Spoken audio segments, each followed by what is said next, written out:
Hello, my name is Charlie Monroe. I'm the youth pastor at River's Edge, and I have to apologize from the start. I have a cold. Yes, I did get tested for COVID, and I came back negative, so I do just have a cold. But my voice is a little scratchy, a little faint today, so I apologize ahead.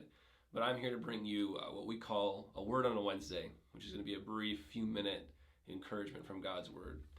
Recently, I've been reading through the book of Acts, which is in the New Testament, and talks about the early church and a lot of the missionary journeys that took place and how Christianity spread from the very small center that it started in Jerusalem to the whole world, at least in those early years.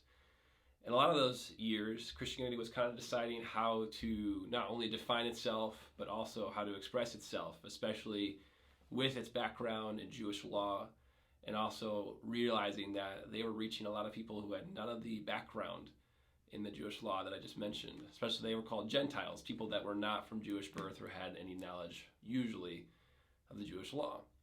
And so Christian leaders got together at one point and wrote down and expressed one of the most fascinating and I think most not only encouraging, but something that has a lot of implications for where we were at today.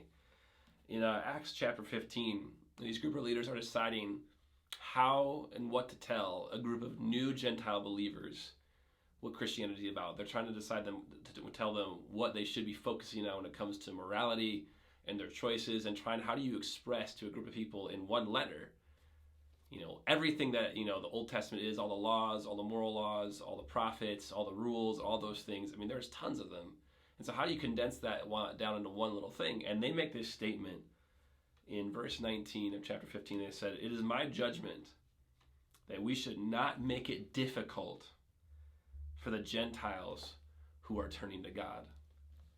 That we should not make this a difficult process for people outside of the faith to come to a knowledge of God. And they continue on to say, instead we should write to them, telling them to abstain from food polluted by idols, from sexual immorality, from the meat of strangled animals, and from blood. For the law of Moses has been preached in every city from its earliest times and is read in the synagogues on every Sabbath. That is a very short list of things. I mean, it's really just 3 things. And sure, they're kind of categories that have different rules under them. For example, sexual immorality has a lot of different subsections. But still, when you look at the whole law, the prophets, and everything that's ever written, it is only a slight portion of all of that. All said in the spirit of not making it difficult for people to come to God. For our context today, we have a lot of unspoken rules in Christianity, a lot of them that we don't even realize. It's interesting when I talk to a lot of younger people about coming to church. So many of them are afraid that they won't have the right clothes to come to church. They'll ask me if they have to dress up a certain way, or they're kind of just even resistant to going to church because they dress up a certain way, because we have a reputation, Big C Church in America, that you have to look, act, and dress a certain way to go to church. Have we said that out loud? Maybe in some cases, but not normally. However, people observing us from a distance and how we act and what we do have come away from that conclusion. Not necessarily what River's Edge does, but what the Big C Church does in Western culture. And so that is a barrier, something that we don't even realize, a very small one that people have, that I've had conversations recently with about coming to church. And there's a ton of those. There's a ton of little things that we do, expectations of how you act, how you looked, what you say, what you believe, where you spend your time, where you spend your money, who you spend time with. All of these different things that might not even be expressed regularly.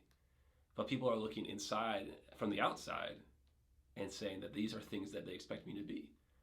And so the challenge to me and the challenge to you today is, how do we make it simple for people to come to church? How do we not create, as in the Acts chapter states, how do we not create a barrier to the Gentiles? How do we make this simple? What do we do? What do we have to be different? What do we have to do different? And Jesus talked about this briefly too, and kind of indirectly. He said that a lot of people come to worship me, but they worship me and their heart's not in it. They just follow rules that people have made up in how they worship me. Oftentimes, one of the biggest enemies of Christianity is the fact that we just like to have a lot of rules. We like to have a lot of standards because, honestly, as people, we like to have control. And indirectly, sometimes we like to control who comes in our doors. And I think the challenge to me and my mindset is I have, without even realizing it, a lot of, expectations in my head of what you looking like a good Christian, what a good Christian should be, what they should do, what they should look like. And honestly, my standard is probably has a lot more complicated steps than the disciples of Jesus had and the early church followers in the book of Acts, which should cause me to pause and think, why do I have so many expectations? Why do I expect so many people to conform to this model and mode of doing things? Because in the end, that's actually a reflection on my heart and not theirs. And so I think in spirit of coming back to church in a few days, in person, when we start looking at the people in our lives that we can invite, people that we know, the people that we work with, people that we're related to, we can sometimes, without even realizing it, assume that they would not fit in our community. We do so either by not inviting them or just even implying through conversations with them that they somehow would not fit. I know that I have done that unintentionally and intentionally at times, unfortunately. And so as we come back in person, perhaps we need to look at how do we make this as simple and as easy as possible for those who don't know God to come to know him. Thank you for listening, and we will see you guys very soon.